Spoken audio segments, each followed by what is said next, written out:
Madame, Monsieur, bonjour. Bienvenue à cette lecture transversale des journaux parus en ce 16 novembre 2018 au Cameroun. Commençons par le quotidien Cameroun Tribune qui met sa grande une. Projet énergétique des ambitions à la hausse. Après Mekim, Mevele et Lampanga, lors du dernier septennat, le barrage hydroélectrique de Nachtigal, dont les financements 786 milliards de francs CFA viennent d'être bouclés, va marquer un passage à la vitesse supérieure en matière d'offres énergétiques. Zoom sur cet ambitieux projet de 420 MW conçu pour impacter substantiellement l'industrialisation au Cameroun. L'information est à retrouver en pages 3 et 7 de ce journal. Dans le même journal, vous pourrez également retrouver en page 15 Menganga, le CERAC fait des heureuses. Le centre de promotion de la femme et de la famille remis à neuf et équipé a été retrocédé à l'état hier dans la région de la Damaroua. Et ce vendredi, l'association caritative créée par la première dame Chantal Biya met le cap sur Tignière où elle remettra de nombreux dons aux populations. Ouvrons à présent les pages du quotidien Info Martin qui met à sa grande une gouvernement Paul Biya en mode consultation. Le chef de l'État, fraîchement réélu, s'isole dans son bureau et sonde discrètement son entourage. Vous retrouverez cette information en page 4. Le même journal, en page 5 et 7, Thérèse a un phénomène de société et titre à sa grande une lutte contre la drogue en milieu scolaire quand la sûreté nationale s'implique. À travers diverses actions, le CESU mène un combat acharné contre le fléau dans les milieux éducatifs. Vous retrouvez également dans cette édition une autre information et entrée à l'insertion professionnelle. On titre que justement stratégie d'insertion professionnelle, le lycée technique de Colbison choisit la culture chinoise. L'information, vous la retrouverez en page 3 de ce journal. Le quotidien Mutation de ce vendredi 16 novembre 2018 met à sa grande une Michel Biem Atom en prison pour outrage au chef de l'État. Il faut souligner que le journaliste et promoteur du site d'information Uri-News a été écroué à la prison centrale de Nkondengui hier. L'activiste est accusé d'outrage au chef de l'État, déclaration mensongère et apologie des actes de terrorisme. Vous retrouvez également en page 5 le témoignage d'un camarade de promotion du journaliste. Toujours dans ce journal, en page 7, vous pourrez lire empêchement d'Ali Bongo. La situation reste confuse du côté du Gabon.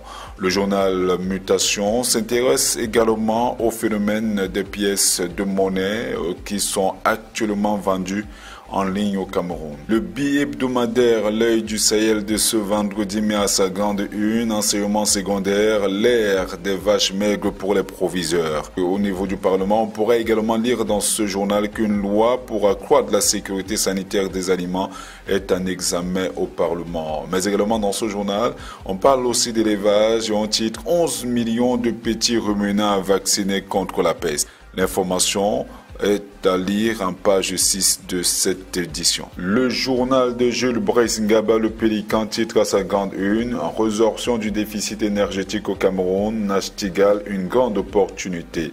Faisant suite aux accords de financement signés à Paris le 8 novembre 2018 par le MINFI et une quinzaine de partenaires, les travaux de construction du barrage hydroélectrique de Nachtigal vont débuter au mois de décembre 2018. Ce projet, qui pourra offrir 30% des besoins énergétiques du Cameroun à l'horizon 2035, c'est-à-dire 430 mégawatts d'énergie, va permettre la création de 1500 emplois directs et indirects en ce début du mandat des grandes opportunités.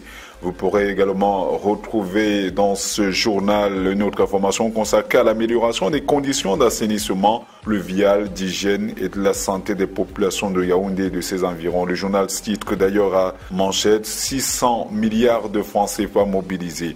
L'hôtel de ville de Yaoundé a servi de cadre le mercredi 14 novembre 2018 à la cérémonie de signature du deuxième contrat ville de Yaoundé et de sa convention d'application relative à la mise en œuvre de la deuxième phase du projet d'assainissement de Yaoundé-Padi 2 entre l'État du Cameroun, représenté par le MINDU, la communauté urbaine et les 7 communes d'arrondissement de Yaoundé. Ce projet apprend de ce journal qui, à terme, devra permettre la résolution des problèmes liés aux inondations et risques sanitaires fréquents autour des affluents du bassin versant du Frondi, de la Méfou et du Foulou, bénéficiera à environ 1,8 million de personnes, soit approximativement 75% de la population de la ville de Yaoundé, dont 49% des femmes. Toujours dans le journal Le Pélican, vous pourrez retrouver l'information consacrée au financement des villes secondaires avec 13 milliards de francs CFA débloqués pour 15 communes. 3 conventions y afférentes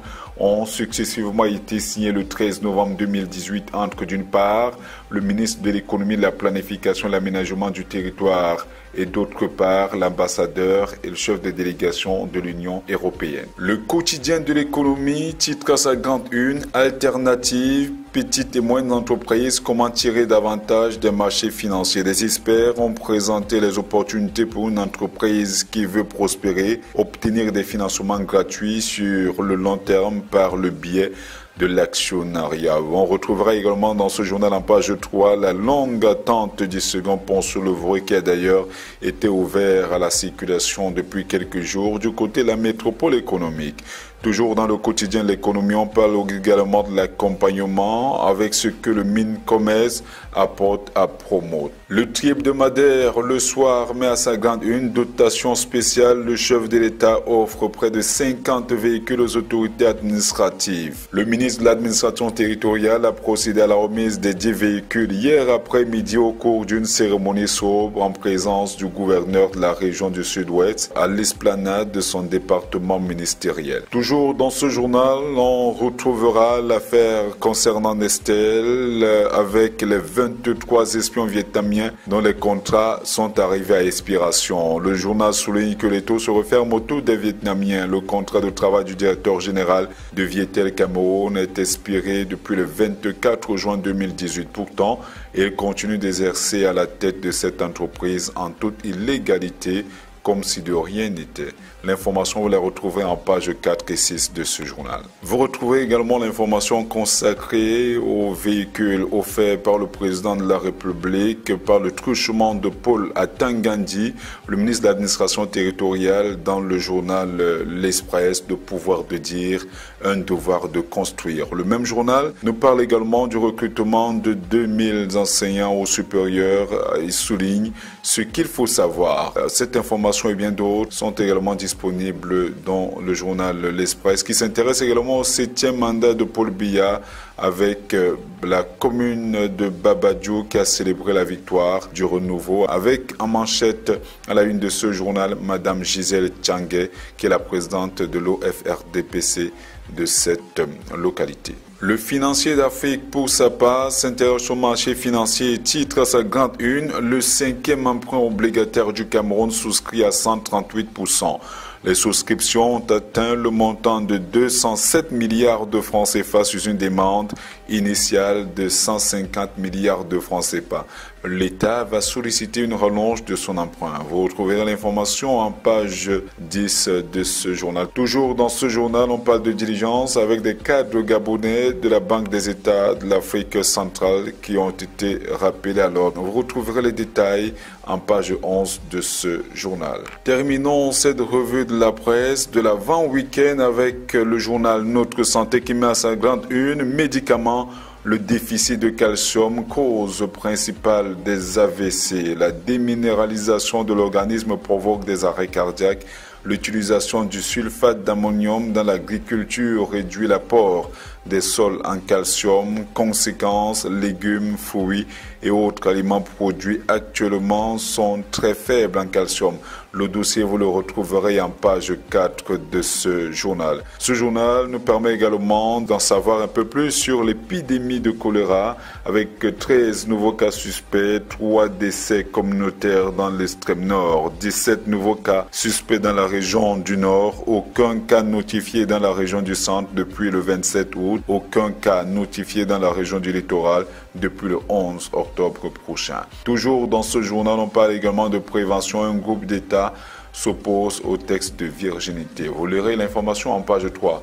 Madame, Monsieur, c'est tout pour cette revue qualitative des journaux parus en ce 16 novembre 2018 au Cameroun. Rendez-vous dans les kiosques.